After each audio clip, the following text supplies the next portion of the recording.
Rame obrolan tentang malam Jumat, tanda petik. Ayo sunnah Rasul, ayo sunnah Rasul. Malam Jumat, ayo sunnah Rasul.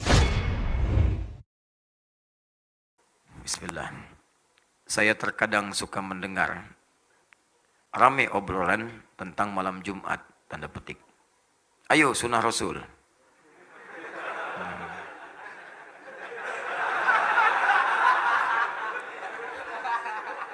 Paham nggak? Hah? Ya, ya berdoa aja dulu ya. Ya, berdoa yang serius. Mudah-mudahan ya 2 hari sebelum kiamat lah bisa nikah ya. Insya Allah. Ayo sunnah Rasul. Malam Jumat, ayo sunnah Rasul. Nah, yang saya tahu hadis yang menyebutkan itu ternyata hadis maudhu. Benarkah? Katanya tahu. Engkau nanya itu mah teh. Ya, yang saya tahu hadis yang menyebutkan itu ternyata hadis maudhu. Benarkah? Nah. Sedangkan berhubungan intim suami istri tidak hanya malam Jumat saja, alias kapanpun saja harinya bebas.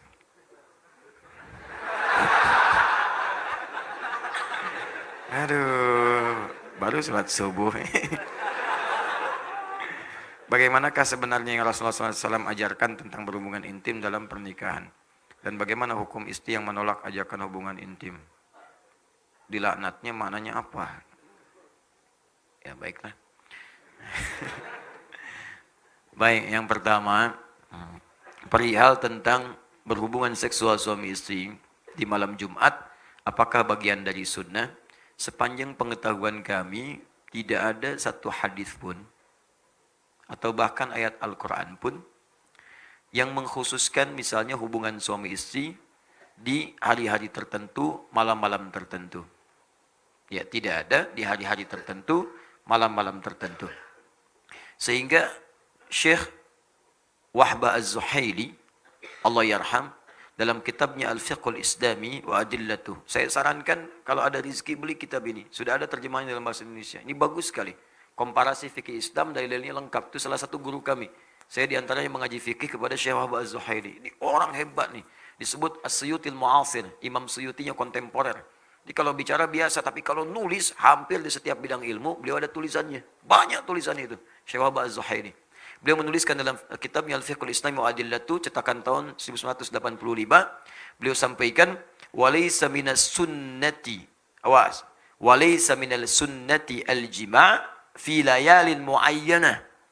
Dan tidak tersebut dalam sunnah itu, ya terdapatnya kemudian isyarat hubungan seksual suami istri di malam-malam khusus. Misal di malam Jumat saja, atau di malam Sabtu saja, ya atau di malam misalnya Senin saja, tidak disebutkan.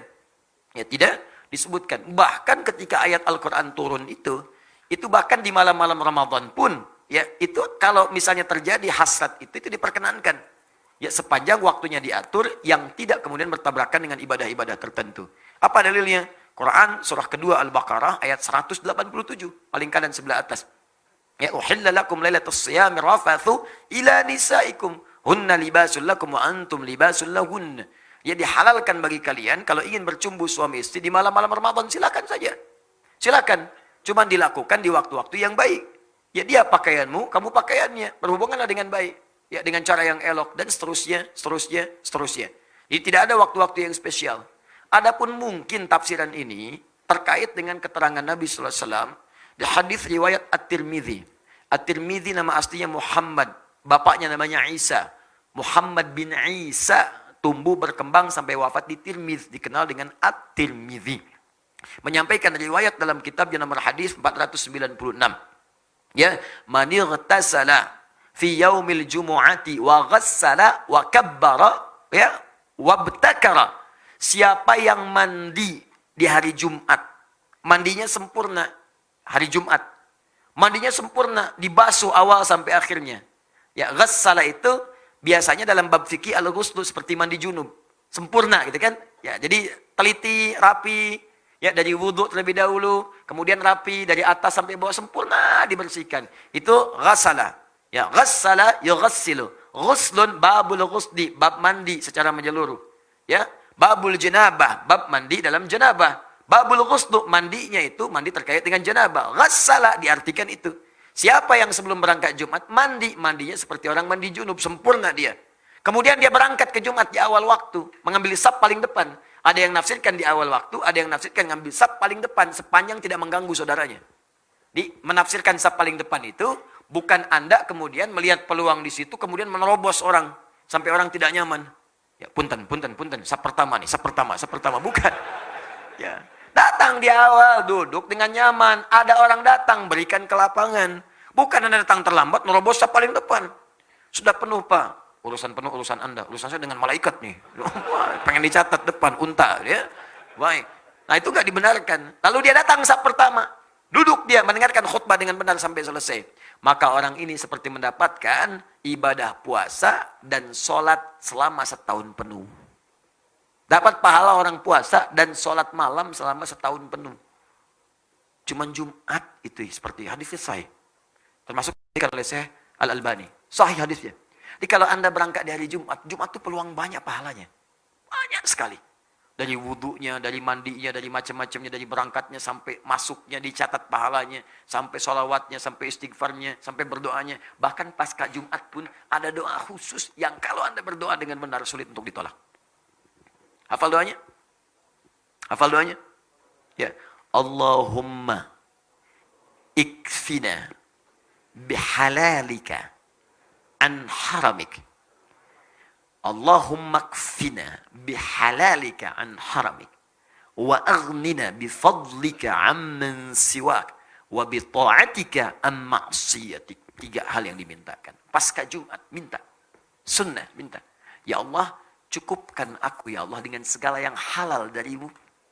Dan jauhkan aku dari segala yang haram yang tidak engkau tetapkan. Yang halal.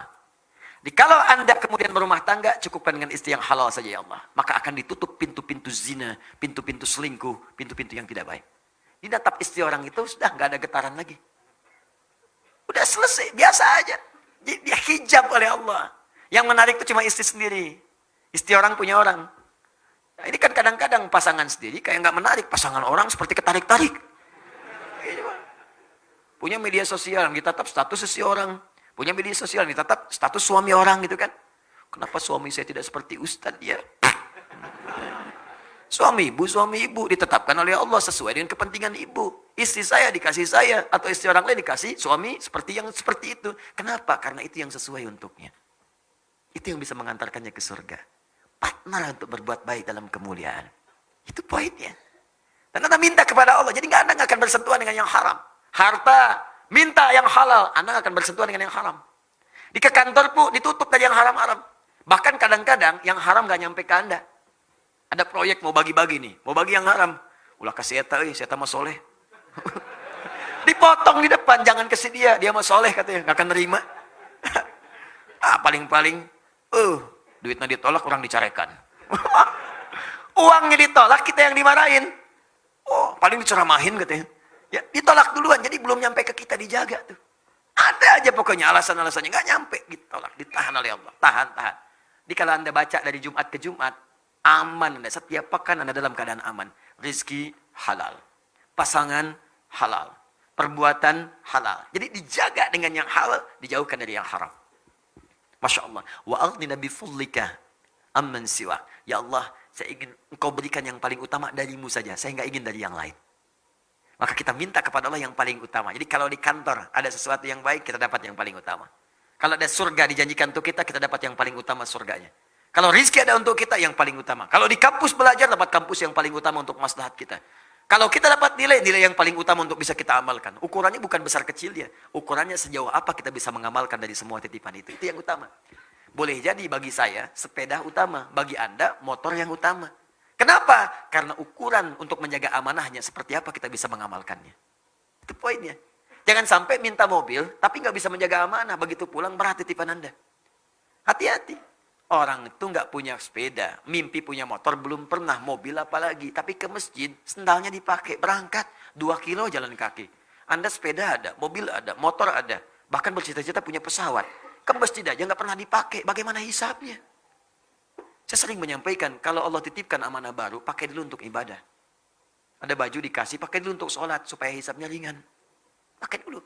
Ketika dihisab di hari kiamat, mulut dikunci, ditanya, dipakai apa baju ini? Bajunya bersaksi, Allahumma saya bersaksi. Bersaksi ya Allah, saya pertama kali digunakan oleh si fulan untuk sujud kepadamu. Ringan hisab Anda, tenang hatinya. Jadi kan kadang-kadang baju baru, udah dijahit, beres semua, pakai, pakaian pertama undangan. Dihisab kemudian, di hari kiamat, apa yang kamu lakukan pertama kali? Undangan ya Allah. Saya undang kamu 5 kali sehari, kenapa kamu nggak datang? Kenapa nggak datang? Apa jawabannya? Dan mulutnya dikunci. Nah, itu poin-poinnya. Ya, kemudian bita'atika amman siwak. Ya Allah, bimbing saya untuk taat terus kepadamu dan jangan berikan saya kesempatan untuk bisa taat kepada selainmu. Dijaga tuh. Kalau wafat dalam keadaan demikian, indah. Jumat, banyak pahalanya. Nah, apa kaitannya kemudian dengan tadi, pertanyaan tadi? Hadis ini, ada sebagian yang memahami, ini kan redaksinya ada mandi, seperti mandi junub. Boleh jadi juga ada orang kedatangan hasrat di hari Jumat. Pengen melakukan hubungan misalnya, boleh apa enggak? Maka hadis ini memberikan kesan, boleh itu dilakukan, bahkan kalaupun menjelang Jumatan, silahkan saja. Tapi sebelum Jumat, mandi dulu. Itu maksud hadisnya. Di hadis ini ingin mengatakan, hey, bagi suami istri yang tiba kemudian ada hasrat tiba-tiba, datang ingin berhubungan seksual, tepat di hari Jumat. Ingin berhubungan, silakan saja. Tapi sebelum berangkat, mandi dulu. Dan yang tidak berhubungan, dan yang belum menikah misalnya, ingin berangkat. Ya. Maka jangan tunggu nikah dulu. Ya, bukan hadis itu mengatakan, nggak apa-apa mandi, sempurna seperti mandi junub. Sempurnakan mandi sepenuhnya, berangkat. Dapat pahala puasa dan sholat malam selama setahun. Paham maksudnya? Dan sedangkan di malam-malamnya nggak ada hadis spesifik, nggak ada hadis spesifik, ya. Boleh saja kalau ingin bercanda atau macam-macam, tapi hati-hati jangan sampai menempatkan sebuah riwayat tidak pada tempatnya. Ya, sunnah, malam Jumat, ya. Misalnya sunnah apa ini? Sunnahnya apa? Kalau tidak ada, tidak usah diteruskan. Maksud saya bukan sunnah hubungan suami istri, sunnah membaca Al-Kahfi, sunnah membaca sholawat, ya, sunnah memperbanyak Al-Quran. Silahkan. Al-Kahfian, Yasinan, Baqarahan, Nisaan, dengan Ali Imranan. Silakan hidupkan malam untuk baca Al-Quran. Tuh, nggak usah kemudian jadi ribut. Wah, Yasinan, rame gitu. Terus yang lain nggak apa-apa, silakan Al-Kahfian, nggak apa-apa. Baqarahan, Nisaan, Anamalan, Anahlan, kan? Silakan, ada masalah. Hidupkan aja, ya. Ada pahala dapatkan daripada saling mencela yang tidak jelas, kan? Paham ya?